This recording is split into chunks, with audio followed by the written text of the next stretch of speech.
My name is Dr. Richard Paat. I'm a clinical professor of medicine at the University of Toledo College of Medicine. And we're right now at our free medical clinic.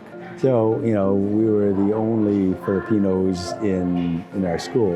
In our high school, there may have been 2 or 3 Asian American Pacific Islander, same situation. I mean, we were the only ones. And, in a way we felt special. The education was always stressed in the family, and you knew that you could always get ahead by pushing with education. So my mom was a nurse, she worked hard, my father was in family medicine, and that's what led us into medicine.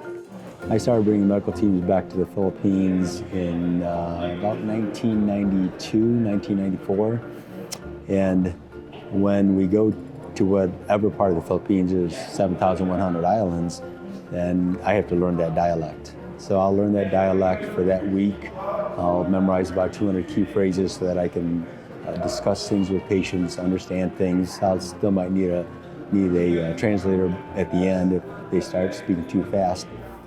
We do the same with any other place that I go on medical missions. So, over the course of the last 100 missions, I've learned everything from Haitian Creole to Swahili to Mayan Indian dialects to Spanish to now we're learning Ukraine. Are there specific challenges that Asians and Asian Americans face that you've had experiences or your office intersected with? Yeah, always. Language, to be considered AAPI, you stretch from, East Asia to the Mideast. Yeah. And that's a huge swath. So the language barriers, especially if we're trying to do health screening, hepatitis screening, even in the Chinese population, so many different dialects. Do they speak Mandarin? And so language is always large, There are also problems with undocumenteds that come in, and just like we deal with a lot of the undocumented in the Latino Hispanic community, there's also undocumenteds in our communities.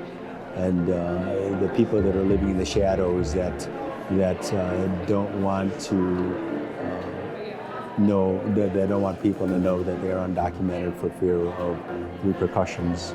So, and they're like any of their other families, they're here to earn a living, for a better situation, and to help support their family members back in their home country. Well, the interesting thing is with our medical school, probably 1/3 of our students are AAPI ethnicity. Yeah. And that's huge.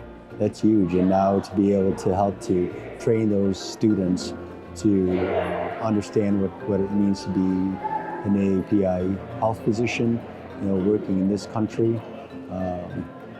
So, we're a hodgepodge, right? Our medical school, the community that we live here in Toledo is really a huge melting pot. African American, the Latino, the Asian American, the Middle East, various cultures. It's really a huge melting pot.